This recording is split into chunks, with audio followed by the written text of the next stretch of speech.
last couple months in Nigeria, Bitcoin has been legalized. It's definitely a good first step in terms of cleaning up a lot of the fraud crime and kind of fraud in the ecosystem. How that would play well in terms of following the El Salvador approach to the extent that could be used for debt servicing, but also using it as kind of a mechanism to not only solve the energy crisis, which will help with sovereignty, but also solve for actual treasuries on the national side. Abubakar Nur Khalil is the CEO of Recursive Capital and also serves as CEO and board member at Btrust. Backed by Jack Dorsey and Jay-Z, he's working to grow Bitcoin development in Africa and beyond. You see Bitcoin as separate from crypto, right? No, 100%. I think putting the two is not good for Bitcoin, but also not good for crypto, because I feel a lot of the work on the crypto side is really trying to achieve a very, very different set of goals, even whether short-term or long-term or the lack thereof, in my opinion. But really, when we're talking about strategy, long-term, abundance, energy, hope, prosperity, the future, etc., that's really squarely in Bitcoin. Everything outside of that is not really within that framing. Today's guest is Abubakar Nur Khalil, the CEO at Recursive Capital and board member and CEO at Btrust. Recursive and Btrust are both focused on developing and growing in the Bitcoin ecosystem in Africa, with Btrust actually being founded in 2021 with a $500, or not $500, a 500 Bitcoin donation from the former Twitter CEO, Jack Dorsey and Jay-Z. You guys know, the rapper. I'm excited to have you on the show today to talk about how the 4-year journey has been going, growing in the African market, and what are you looking at in the Bitcoin ecosystem. Welcome on. For sure. Looking forward to it. Thanks again for having me. I'm so happy to have you. Before we started recording, we were talking about the last time we saw each other was at Bitcoin Prague. And I know you've been at a few events recently, the Freedom Forum you mentioned in Oslo and other things as well. But for those who don't know you, can you start off by telling us a little bit about yourself and how you got into the space? Yeah, sure. Very briefly, in 2017 was when I got into the space more formally. So started reading up about Bitcoin, etc., all the way up to teaching myself how to code in 2018. So for context, I finished high school in 2016. So in 2017, I had a bunch of time on my hand. And then 2019 was when I started reading more on the technical side. So I started contributing to Bitcoin Core. And then in 2020 was when I launched the fund, Recursive Capital. And then the following year is when Btrust happened, got involved with the board. And then last year was when I got interim CEO on Btrust as well. So since then, from 2017 to date, it's just been a lot more responsibilities and trying to provide as much value to the space as possible from pretty much all angles. So, okay, Recursive came in 2020 before Btrust, and I didn't know that. Yeah. How did you kind of decide that you wanted to launch a fund focused on like the African Bitcoin economy and everything? It was actually born out of convos with my older brother, who's an economics major. The convo was pretty much this. The idea was we want to make sure that down the line when capital starts being allocated to the continent, given, the vast majority of developer talent, but also the problems on the ground, want to make sure it's efficient and also accurate. So that's kind of where the convo led. And then I realized, it was going the government route. And I was like, it's still such a good idea. So I decided to launch the fund. And in 2020, really, the launch was more of a soft launch. It was really just a long article detailing how I feel the space would evolve. And I mean, got a few things right, got a few things wrong, but so far so good in terms of the core thesis, definitely still on track. What have you gotten right? We'll talk about the positives first. Yeah, in terms of right, I think we're definitely spot on in terms of the developer talent, but also in terms of pairing Bitcoin's solutions that it provides uniquely that Africa has to solving that. I think those two are really the core of our thesis now since 2021 when we full on rebranded as a Bitcoin VC to kind of make it clear to people. What we did get wrong was kind of the framing of the space. We assumed that a lot of people would be, even at that time, kind of framing the space from the lens of Bitcoin as opposed to crypto and kind of the wider space that, eventually evolved. Hence the name change a year after 2020 to make sure we're, very clear that we're Bitcoin focused. So I'd say that's majorly one of the main things we got wrong. In terms of other things, I think it was kind of a surprising thing, but also a good thing to have wrong as well, which is the timing of the space. I thought we would be, where we're at right now, I thought we would be in this point in like 5 more years from now. So everything has happened way faster than I expected. So I'm glad I was wrong on that as well. I'm glad you took the other side of the coin too and explained what you were wrong with. But honestly, the second part is a positive. Even though you were wrong, it's a better thing that is accelerating faster than you thought. On the front of Btrust, it's been about 4 years since you've been involved with it. And I mentioned Jack Dorsey and Jay-Z also gave a donation. Do you speak to them? Is there a level of involvement with them, or they just said, hey, here's a ton of money, good luck, which is also valid. Sometimes investors do that. So No, 100%. It's a bit of both. Like in terms of the freedom we had, it was really useful and I think very relevant for Btrust to have that type of freedom of here's the money, figure out the structure, highly principled, make sure that it's aligned with kind of the overall mission of decentralizing Bitcoin development. And then secondly, through the years over, from when we started all the way up to now, I definitely kept in contact in terms of what we've done, strategy, etc. And I say where we are right now, just for context for the listeners, is from last year, this time to date, we've given out over 30 grants across development, which 15 out of the 30 were directly to developers. The other 15 was to events, conferences, as well as developer programs like Bitshala, etc. And all of that totaled around, I think, $1.7 million. So we're definitely on course to kind of beating, I guess, the performance from last year all the way up to this year, trying to give out as many grants as possible, making sure the quality is kept in check, but also reporting and doing some more partnerships along the way. Yeah, I saw in mid-May that Btrust announced it's allocating $1 million in grants to strengthen the global South Bitcoin developer ecosystem. What are the types of projects you've previously given grants to, and then what are the projects you're trying to give grants to in the future? Are they similar, different? How do you think about that? Yeah, definitely shifted in terms of the initial focus, and the core focus for us is just developers strictly. So, the thesis is making sure that Bitcoin development is handled by those that have or experience the most problems that Bitcoin is solving directly, hence the global South focus. And kind of how we kind of approached that was focusing on Africa initially as like the core base for our infrastructure, hence Btrust Builders, acquiring from Gala all the way up to some of the training we've done. So in terms of the shift now from 2025 onward, it will be really focusing on growing out the pipeline outside of Africa, so including Latin America, et cetera. So that takes the form of two things essentially. On the developer programs like Bitshala, B4OS, et cetera. And really the idea there is we kind of split into two buckets. So we're starting off with folks we haven't funded in the past, like Vintium, as well as Summer of Bitcoin, but also giving, for the first time, I guess, in the entire grant space in the Bitcoin ecosystem, giving long-term grants to projects. They're doing developer training like Bitshala as well as B4OS. So they'll essentially be our first. They're going to get 3 years of funding. That's subject to annual reviews and all that. But really the idea is to make sure that they have that long-term sustained funding so they can focus on more long-term strategy with giving out grants as well from their end. So we don't have to do it directly on those geographies since they have more expertise. And in terms of some of the events and programs and partnerships, we're really trying to make sure that we do a lot of funding around ensuring the pipeline is healthy, full of high quality developers, but also making sure that there's sustained levels at each part of that pipeline. So entry points with events programs, making sure they're highly focused, but also making sure developer programs are highly efficient in terms of pumping out these quality developers. So a lot of that is like strengthening the space, making sure other grantors are also doing, making sure the space is not as complex to navigate for people. So a lot of work around that really is, I'd say, kind of the core focus for us. Mm-hmm. You mentioned Latin America. How did you guys decide that you wanted to expand to that region as well? What are kind of the opportunities, similarities, and differences that you see between Latin America and then the African region? Oh, a lot. And I say it's probably best captured in the problems that we face in terms of inflation, currency devaluations across, especially in parts like Brazil and Nigeria. There's a lot of crossover between the two in terms of that. And really, it was born out of also seeing and recognizing that the global South, generally speaking, are going to be led by nations like, or I should say geographies like Africa as well as LATAM. And kind of the focus with LATAM is making sure that we were partnering with folks that also get the same level of understanding in terms of training developers, but also have that expertise. Hence why we started with developer programs.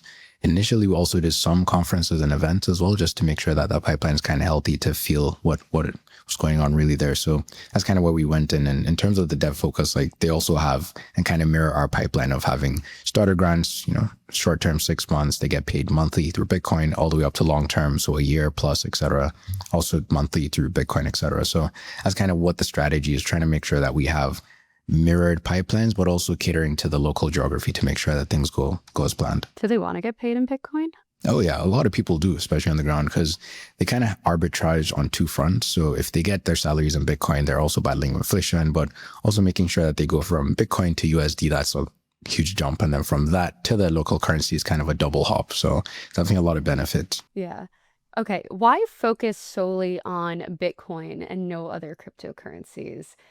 You could give me the Bitcoin maxi shill, the Bitcoin thesis, whatever it is, but we have a lot of different ecosystems on this podcast. And obviously, Bitcoin is the grandfather of the cryptocurrencies. It's the biggest one by market cap, has a ton of liquidity, everything. But for you, I guess, why did you decide to focus on the Bitcoin ecosystem? And then for the companies that you're behind, what was the thesis there? Yeah, certainly. I mean, for me personally, I started really very open to the space, pretty much feeling out because I had no context prior to that. And then down the line, I realized kind of maybe 2, 3 things that are major factors for me deciding to settle on Bitcoin.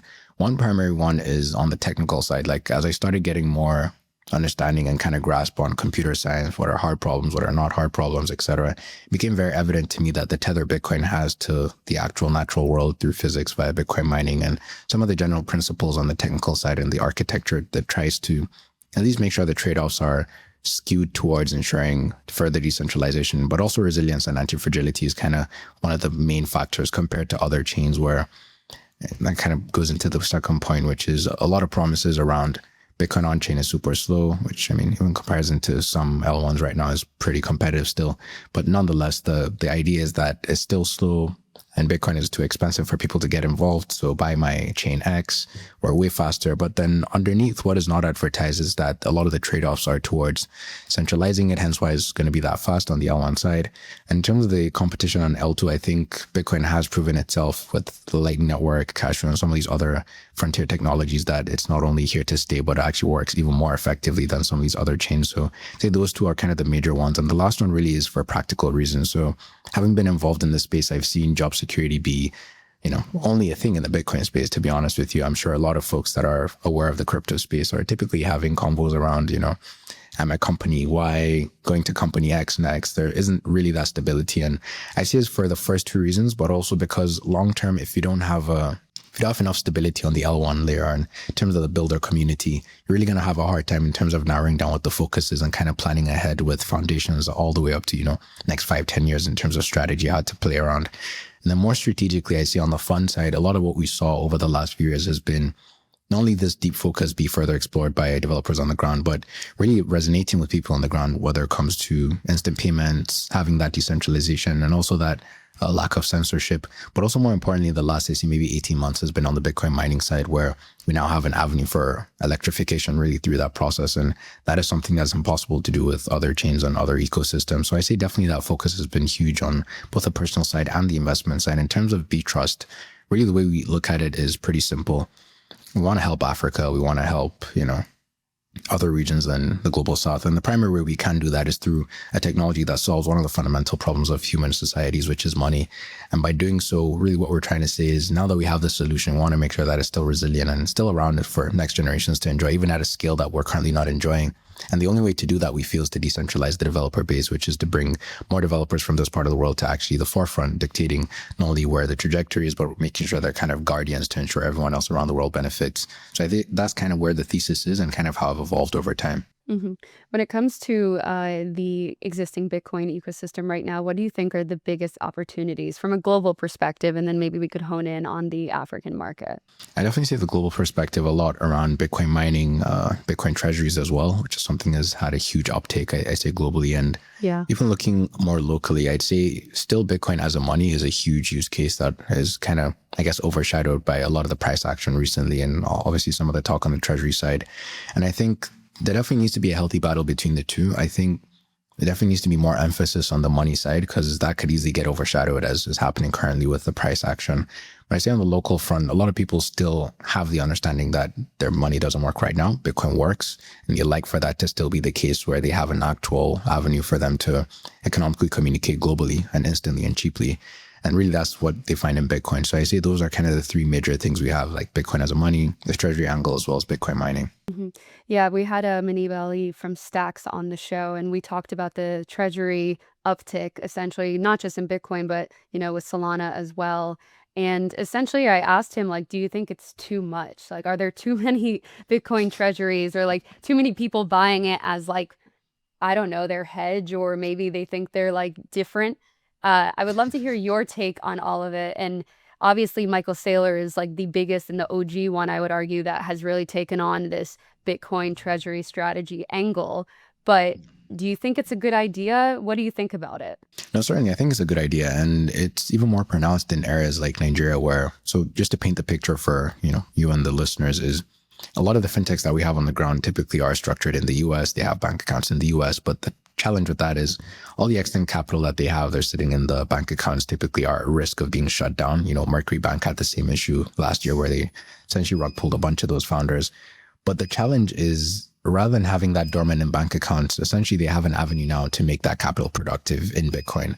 So we're seeing a lot of them being a lot more open to Bitcoin, obviously due to the price rise probably being a large factor into that, but also looking at more strategically comparable analysis with other Bitcoin companies like BitNob and some of the others that have had their cash reserves in Bitcoin for a while now, and how they've just battled to inflation through doing that, but also outperformed a lot of these companies. So I think kind of the main thesis for them is to remain competitive in this ever-growing landscape, whether it's fintech or Bitcoin, or in my opinion, Bitcoin is the new fintech. So kind of the same thing from my framing. Really, for them to remain competitive, they definitely have to get into this game in terms of treasury management. Yeah. Do you think you would ever get in on that side? 100%. And a lot of the conversations on the fund side too is evolving towards that, whether, on the fund too, getting even deeper towards that. But definitely, even with the companies we invest in, that's definitely a combo we always have with them. Do you find that there's like overlap or like a synergy between Recursive and Btrust, or are they kept separate?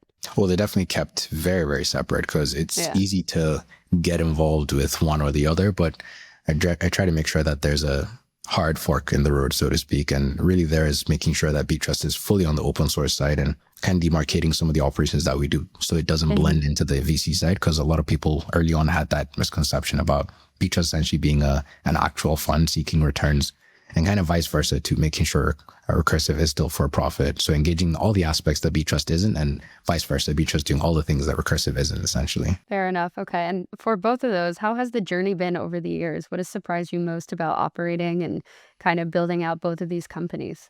It's definitely been interesting. I mean, I first started off on the dev side, so it's definitely one of the more, natural forays that I have into this space. And I think it was more of kind of balancing out two things, like one, learning more on the fund side, learning how to structure a fund, doing investments, etc., how to value those returns, metrics, and kind of also shaping the landscape. Because again, Recursive Capital is the largest Bitcoin VC in Africa and still one of the only ones available. So we had a lot of, pipeline ecosystem building to do early on, both in terms of framing, also partnering with external funds to make sure there's liquidity coming in on a high signal side. And then on the other side, in terms of Btrust, really was making sure we sharpened our tools in terms of understanding what are the pain points on the open source side. What does it mean to be an open source dev? What's required? What are the timelines? How do we effectively do that? Partner with other folks that are already doing it, like chain code, etc. So I say definitely the evolution has been on one side, on the VC fund side, really trying to make sure that we're not only funding companies that are solving real problems on the ground, but also entrepreneurs that are daring enough to do that, even at a scale where they're not only resilient, but even if they do pivot, it's going to be for the better, not the worse. And then on the Btrust side is making sure that the pipeline is not only full-fledged, effective, as large as possible, but also getting the word out there. Because one of the main challenges we saw early on was people just don't know that you can be a Bitcoin developer on the continent, which is a huge issue. So we had to solve for that, being as loud as possible, while making sure that the pipeline is as high signal as possible. Yeah, I want to ask you more about the Btrust developer side of things, but when you're talking about Recursive, you mentioned that there's not really a big investor community in the African market. What do you think is kind of like limiting that? And are you doing anything to kind of like bring investors in, or you're like, no, more for me, so it's fine? We definitely need more capital to get in outside of just Recursive. And that's been the work we've had over the last 3 years. So doing a lot of essentially investments with other funds like 1031, Ego Death, etc., all the way up to kind of painting a proper picture that's in depth to investors that are seeking to get into the space, and also making sure that we're linking obviously entrepreneurs that maybe are not a fit for us but might be a fit for other funds. So definitely a lot of crossplay. Okay, and then when you think about Btrust, you talked about the developer ecosystem out there, and I think honestly what you said about the fact that some people just don't even know they could become Bitcoin developers is so true for crypto as a whole, but then also just any career. Like, I don't think everyone truly understands like what type of jobs you could have out there. Everyone's like, oh, I could go into finance, I could become a lawyer, I could become a doctor. It's like, no, you could become like a bajillion different things, right? And so I guess the first high level thing is like attracting coders, right? And so how big is the coder ecosystem in Africa? And then how do you convince people that, hey, it's actually cooler to build on Bitcoin than like the traditional like Web 2 rails that we already have people building on today? Yeah, for sure. I think on the first side, we were surprised with the amount of, enthusiasm to get into the Bitcoin space from developers that finally, when they do get to know about it, especially even with the boot camps that we sponsored earlier this year. And I'd say it's kind of twofold. So one was really getting ourselves out there, pushing as much as we can through newsletters that already existed, other partners on the ground, whether it's Google developer groups, etc., kind of just figuring out where the pockets of developers exist and then kind of penetrating.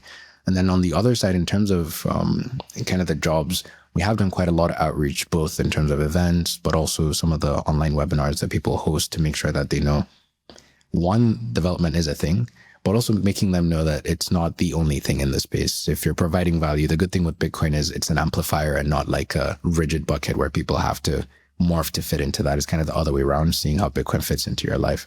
So I say that's kind of how it's been in terms of how we navigated that. Do you see competition with people who want to either use AI to code or just build AI tools? They're like, no, I don't want to do Bitcoin. I'd rather do this.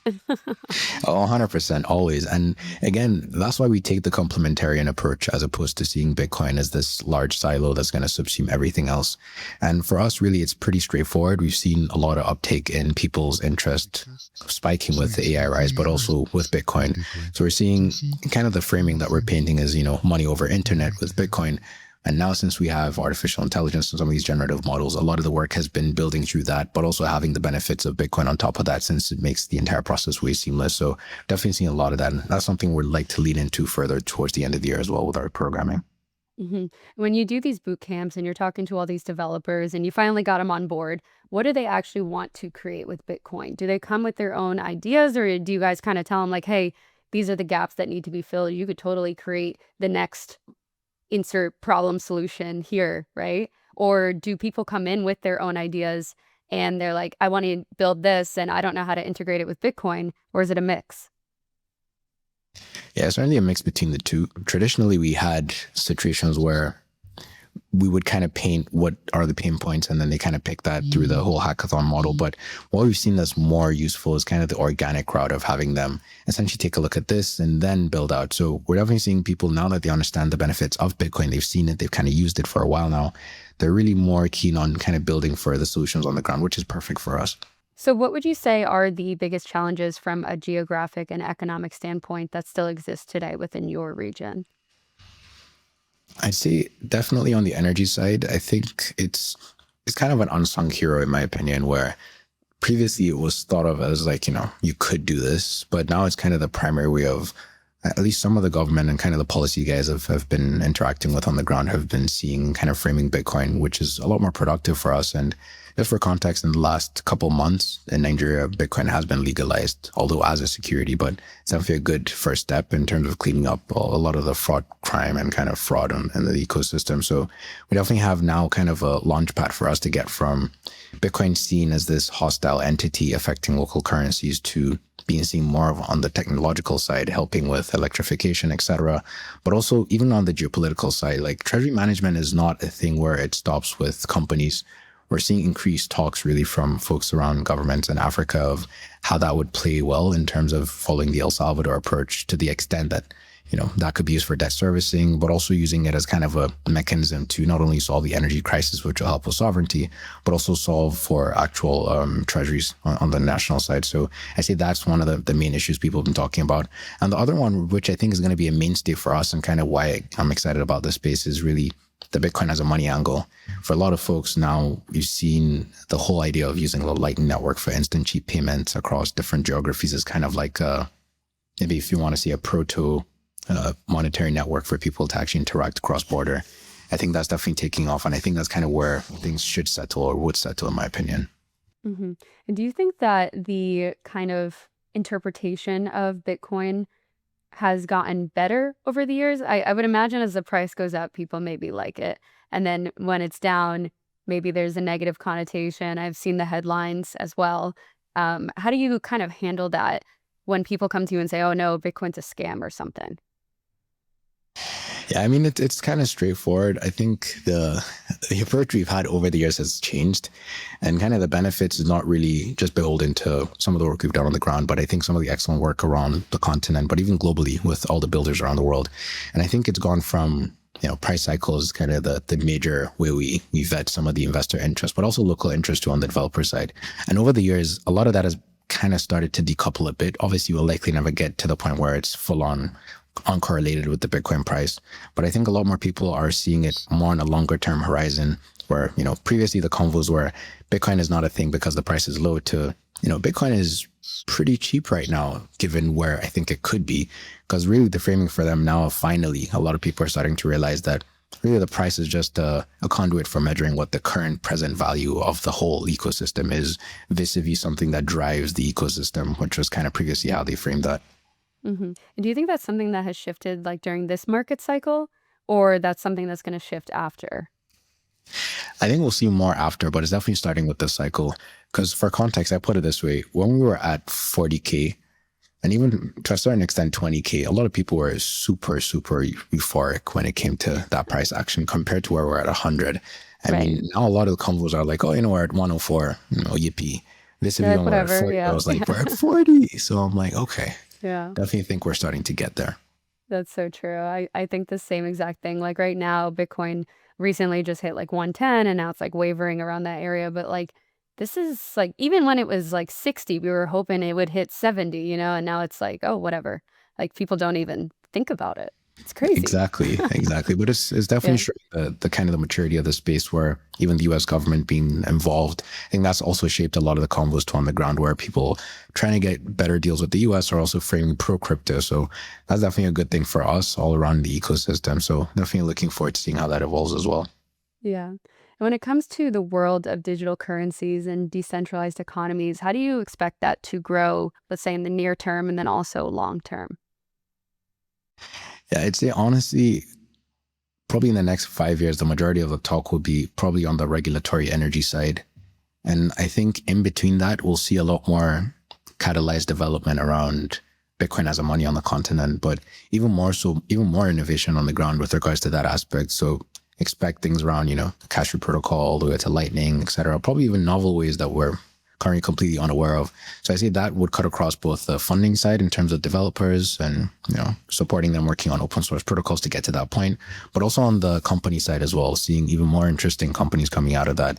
And then kind of macro would really, like I said, it'll likely be on the geopol side, on the energy side. I think we're really, really early into that. We haven't really seen too much activity on the government side beyond East Africa signing a few, MOUs and some of the mining sites. So it's definitely a lot to go, but I say that's kind of what I would expect. Would you say the like government officials that you've spoken to or even just like observed in the African market do have an interest in accepting this technology, or are they kind of averse to it like we've seen with some other countries? I think really they've settled in one framing or one primary dominant framing, which is as long as this can help us on the economic side and also on the energy side, we're good to go.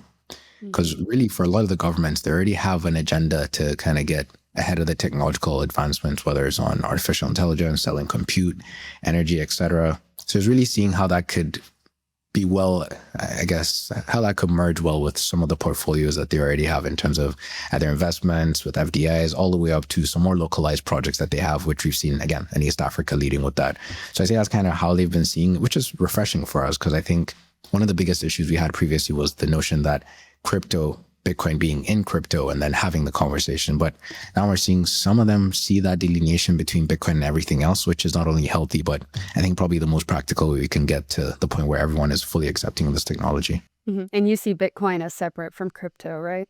No, 100%. I think putting the two is not good for Bitcoin, but also not good for crypto, because I feel a lot of the work on the crypto side is really trying to achieve a very, very different set of goals, even whether short-term or long-term, or the lack thereof, in my opinion, of the latter. And I think really where we're likely going to see, and just, for the listeners, there are some positives on the crypto side, which the only I could think of is USDT, which actually has utility on the There's a ground, bunch especially of for countries. positives. Yeah. Exactly. But Yeah. other than that, I'd say really it's more a case of like high level experimentation where folks that want to get involved should get involved if they want to get involved. But really, when we're talking about strategy, long-term abundance, energy, hope, prosperity, the future, et cetera, that's really squarely in Bitcoin. Everything outside of that is not really within that framing.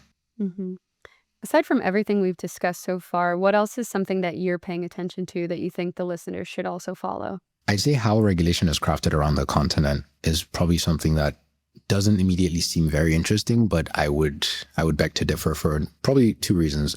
One is that unlike other geographies around the world or jurisdictions, we don't necessarily have, MiCA laws or other laws like, the US has, for example. So we're kind of seeing it from a fresh slate. But also at the same time, we have a very, very different set of dynamics on the ground in the sense that for some countries, different regulators are kind of at a more mature level than others, which, kind of explains why we had the securities laws here in Nigeria as well. And I see the dynamics between that as well as the intersection between having some sort of holistic framework that either other African countries can kind of learn from, whether that's in the form of, an actual policy institute forming eventually, or even just seeing how folks could navigate in terms of, I'm a country in Africa, I'd like to get involved, what are the practical case studies to study? And even as from the outside, okay, we're trying to craft law in the EU, what are some of the actual practical things that Bitcoin is doing? Because it is a global tool. So I feel case studies around the world feed into each other when it comes to the policy side. So I say looking into Africa is definitely going to be one of the primary ways I think people can have a fruitful but also high signal and kind of nourishing viewpoint of Bitcoin from a full-on value perspective as opposed to just the speculation. The other thing I would say is probably some of the innovation on rural electrification through Bitcoin mining. I think Africa is, first of all, leading, given, the majority of the hash rate growing from 1% to 3% in the last 18 months is unheard of. But also on top of that, the majority of that, if not everything really, is happening through renewables. So we're definitely seeing a lot of interesting setups on that side in terms of how to effectively do it, what are the climate conditions, how you could use different mining operations, even different tactics really in terms of like the actual fleet that you're using to mine. And I see really on the last one is, again, back to the Bitcoin as a money. I think given the fact that we have so many challenges and so many bleeding edge entrepreneurs on the ground, I think the mix between those two naturally keep bringing even more innovative technologies that I think would be impossible to develop outside of Africa, for example. Yeah. And last thing, Abubakar, can you leave us with a piece of advice, something that you've carried with you throughout your time in this space? I definitely say try to be as disciplined with your involvement in the space as possible. So sorting out your priorities, making sure you have your goals and principles aligned and have that guide really where you land in the space. There we go. I agree with you. Amazing. Well, thank you so much for coming on today. I appreciate it. Thanks so much for having me. Really had a great time.